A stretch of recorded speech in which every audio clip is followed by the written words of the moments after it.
My name is Miss Heidi, or at least that's what so many of the kids who have walked through that front door over the years called me. And here are a couple of things that you can count on when you visit Miss Heidi's house. First of all, you can always count on a really great dessert and or baked good. So almost always, especially when Mr. Rhodes, for example, a friend of mine who is 9 years old, walks through that door, he will say, Miss Heidi, do you have anything for me? And of course, Miss Heidi always does. The second thing that you can always count on in my house when you walk through the front door is a book recommendation. Why a book recommendation? Well, it actually started with this book or a few other books from this publisher or Book of the Month Club. So my mom was a very young mother. In fact, she was 17 when she had me. And she and my father couldn't afford a lot, but one of the things that they could afford, or that my mom set aside money for, was a Book of the Month Club. And so every month, a book arrived at our house. And so from my very earliest moments, I remember books, I remember being read to, and I remember how a book made me feel. And it just so happened that one of the books that we loved very much at our house had to do with baking or cooking. And that book is called Old Witch and the Polka Dot Ribbon. The book is by Wendy and Harry Devlin, and I'm not sure that they're in print anymore, but I do know that this couple wrote a number of other books and that we used to check them out at the library when my own children were young. You can tell by the state of this book that it was very well loved in our house. And the story goes that Miss Witch or Old Witch, excuse me, entered a baking contest, and it turned out that she did win a prize at the end for her Old Witch's Magic Nut Cake. The recipe is on the back of the book, and it's something that my mom baked every single holiday season and gave away to neighbors and friends and family. And so this book has a lot of special memories for me, as it does for my sisters and now for my own children. So we will be baking that recipe today in today's episode of Baking and Cooking with Miss Heidi. So Old Witch's Magic Nut Cake will be today's recipe. One of the things that I absolutely loved but also was terrified of in this particular book that no longer has the cover or the back on it happened to be this page. For some reason, this scared me to death. And it's interesting what kids hang on to in terms of memories, but you can see how cranky Old Witch was. But I will tell you that if you take the time to read this story, you'll find out that she actually saved the day. She thwarted someone who was intending on cheating. And her magic nut cake is one of our favorites at our house. So I hope you enjoy it as well if you take the time to bake it with or without your children. Who is ready to make some Old Witch's Magic Nut Cake with me? Hopefully you took the time to read the book or grab it from your library. You'll notice that it is called Old Witch's Magic Nut Cake, but I have absolutely no intention of including nuts in this cake. I'm not a big nut person when it comes to cake, but the recipe does include the correct amount should you choose to add them. And on a side note, if you do choose to add them, it absolutely calls for walnuts. And I think you probably could add a pecan instead if you felt like it. And if you do have access to walnuts, you may want to look for black walnuts. They're a very specific type of walnut. Hard to come by sometimes, but you can find them at a local farmer's market if you're lucky. So first things first, this cake comes together really easily and quite quickly. And I don't find the need for an electric mixer for this cake. You certainly can use that if you want to, but I like to use a whisk from one of my favorite stores in Paris whenever possible. So that's what I'm going to be doing today. The instructions for this recipe aren't very in-depth, and That's what makes this cake so easy. So first things first, we're going to add a 1 pound can of pumpkin. I have a 2 pound can here, so I will be adding about half of it. You'll notice in some of the recipes when you watch me cook or bake that I will eyeball things a little bit. Don't worry, my grandmother's probably rolling over in her grave regarding that, but because I've made these things so many times, I sort of have a shorthand in my head. If you're not that experienced, then take the time to go ahead and measure things out very carefully, okay? So first of all, a 1 pound can of pumpkin, and then you're going to take 3/4 of a cup of vegetable oil.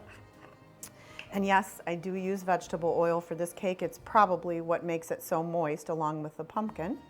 If you have a real problem with vegetable oil, you could attempt making it with unsweetened applesauce. Certainly is an option. It would make it healthier for sure. Might change the baking time and it might change sort of the density of it, but give it a whirl. So to the 3/4 of a cup of vegetable oil, then you add a 1/2 of a cup of water. I know, sounds weird. This recipe has always sort of befuddled me, but I'm happy with the result each time. And then 3 eggs. And I dump the whole thing in. I don't worry about like adding things at a specific time. And in fact, whoop, there we go. That's what happens sometimes. And in fact, this recipe actually doesn't really give a lot of specifics on the back of the book. It says mix those things together. Sorry about that. It says mix those things together. And the other part that I love about it is on the back of the book where the recipe lives, or at least on my book, it says get mother to help, which I think is hilarious. So just whisking that all together, comes together pretty simply. Using a whisking motion, which I love to argue about with my husband because he will many times use a whisk as a spoon, and they're not the same thing. Whisking is whisking, you're adding air, and a spoon is when you're stirring. So you've got that all mixed up or whisked together. And then the next thing that I'm going to add are sort of the baking soda and the salt and the spices and that kind of stuff. Just sprinkle it over and work it in. Last will come the flour, and then the ever-dreaded golden raisins. People have a very strong opinion about raisins. It's either love or hate. And if you've seen the Lego movie, I believe there is a Lego who at one point says, "It was fine without the raisins." I completely disagree. I think that this cake in particular needs the raisins, and it absolutely needs the golden raisins. But that's my opinion. You do you.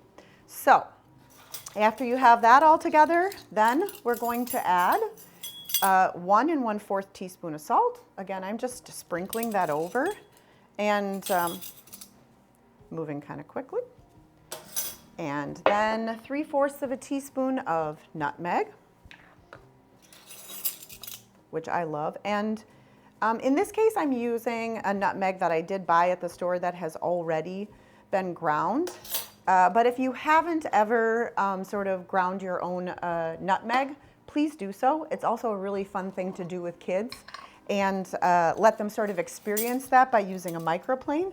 And then it calls for 3/4 of a teaspoon of cinnamon. I'm going to use about a teaspoon just because I think more cinnamon is a little bit better. And I knew that that was a teaspoon. Again, my grandmother would be rolling over in her grave. And last but not least, before we get to the flour, is 1 1/2 teaspoons of baking soda, not baking powder, but baking soda. So, sprinkled that all on top. Move my stuff to the side. You'll notice, in case you don't have a lot of experience in baking or cooking, that as I'm using my items, I move them from one side to the next. I did learn that from my grandmother and from my mom. It does really help you stay organized, especially if you're cooking or baking and you have small children around and you're being interrupted often. It's okay to be interrupted. Just helps you sort of keep track of where you are in the recipe and what you have or have not added. All right, so now we've got our spices and our baking soda added. And then we have our 2 1/2 cups of sugar. Yeah, this is not a, let's say, healthy recipe. This is a fun recipe. So 1.5 cups of sugar.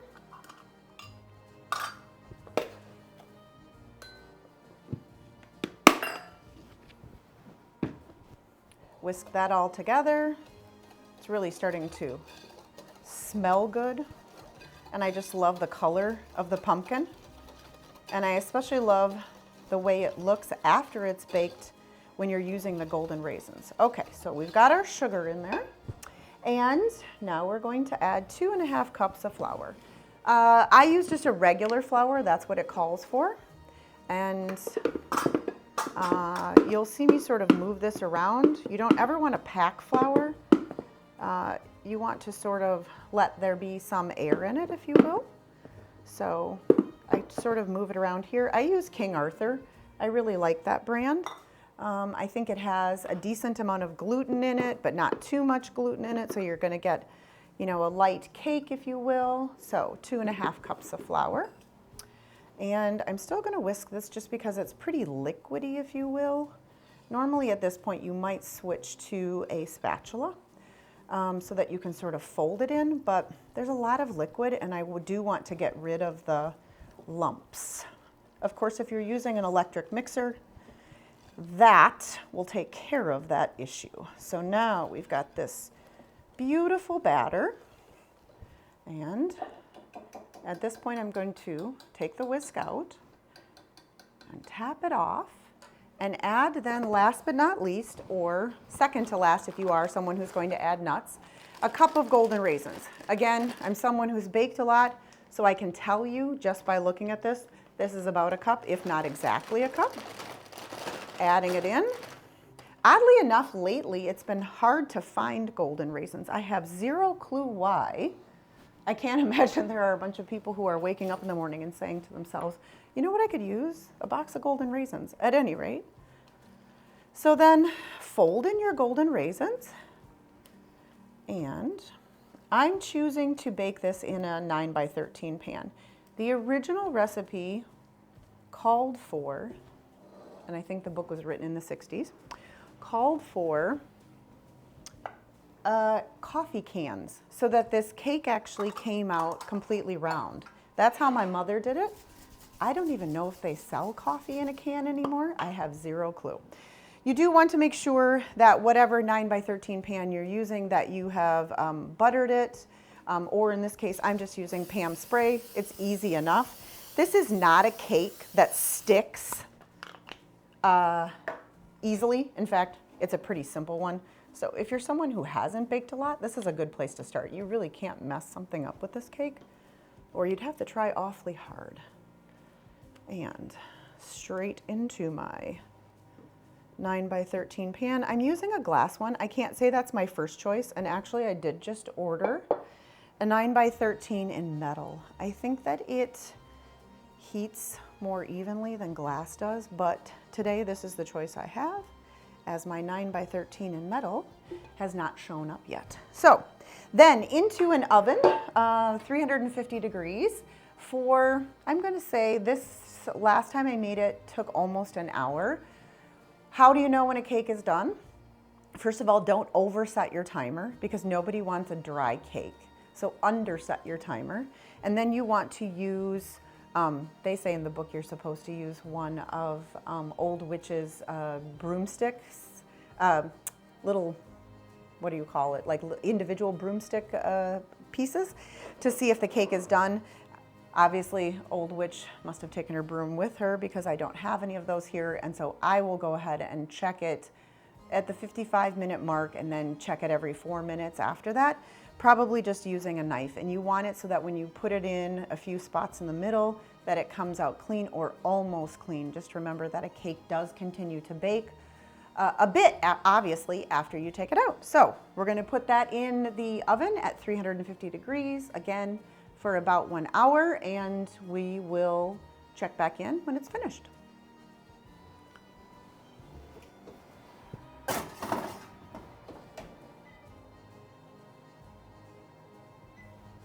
Awesome. And while you're waiting for that to happen, or finish baking, or do its thing, Make sure that you are getting out your butter and your cream cheese for the ever important frosting, if you will. So it'll be 1 stick of butter, it'll be 1 bar of cream cheese, and you absolutely need these at room temperature before you start making that delicious frosting, which we'll talk about in a moment.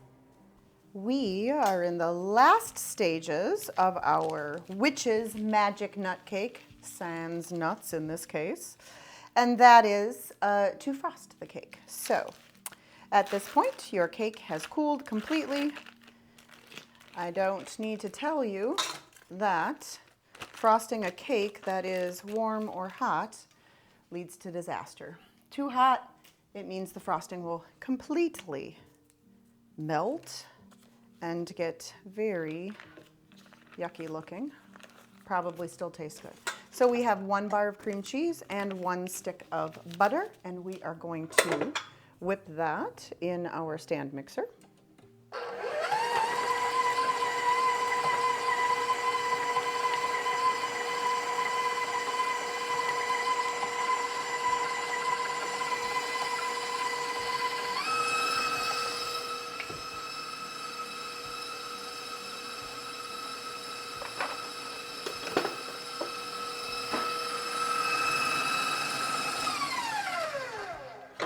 You want to stop from time to time and use a spatula that is clearly bigger than this one that I'm using. But you want to scrape the sides of the bowl down so that your cream cheese and butter are well mixed.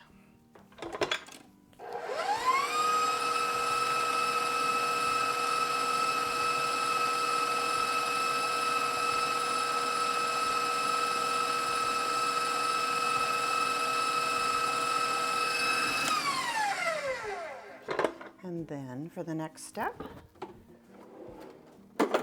we're going to sift your powdered sugar into this.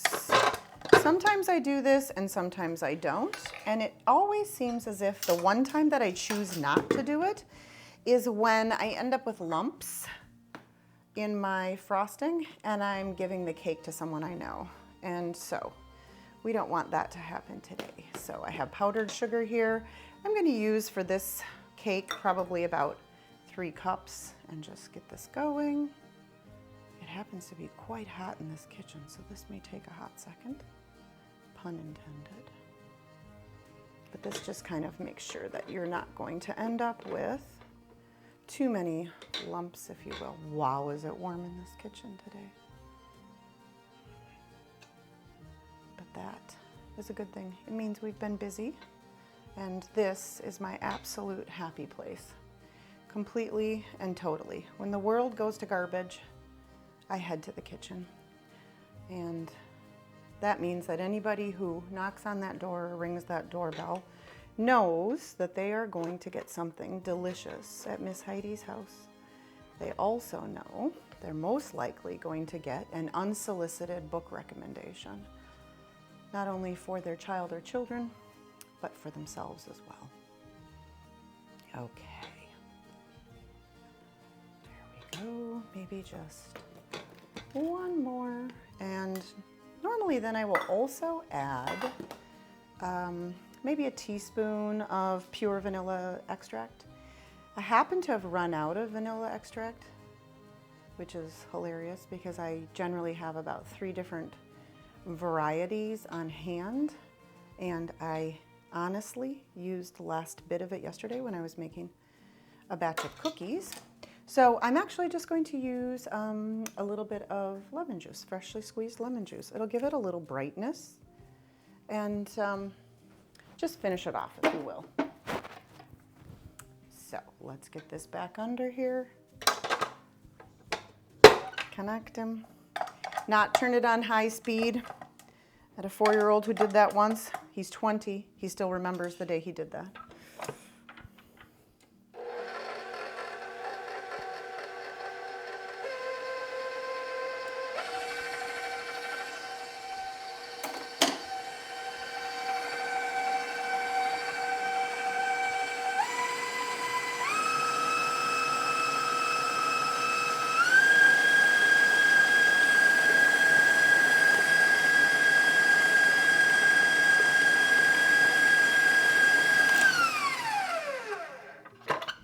one of my favorite things to make. Frosting, just in general. And I have a dear friend by the name of Sarah who actually requests just a vat of frosting from me for her birthday. And I am more than happy to make that happen for her. One more.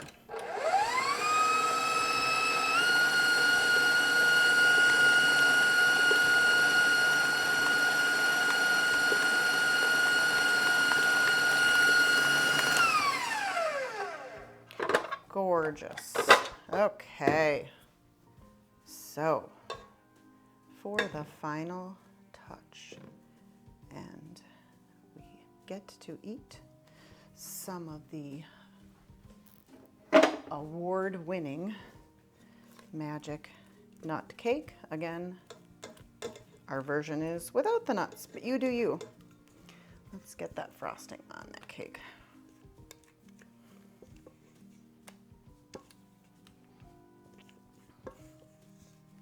How many of you remember licking the bowl out when you were young?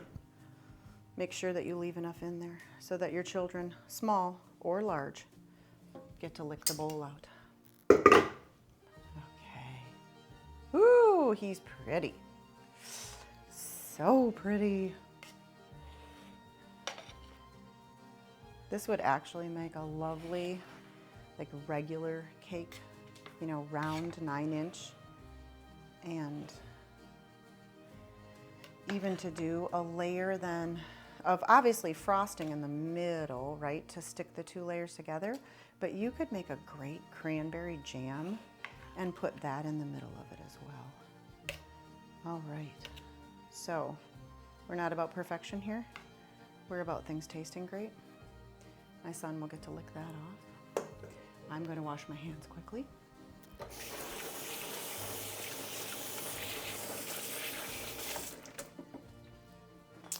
Let's cut a piece of this and see what it looks like. Isn't this the part where everyone screams, I don't want a big piece? Who cares? You get a big piece at Miss Heidi's house. No child would ever say that, of course. Just adults. Oh my goodness. Look at how perfect that is. Yes. Ooh. So good. So good. Oh, old witch, you had the right idea.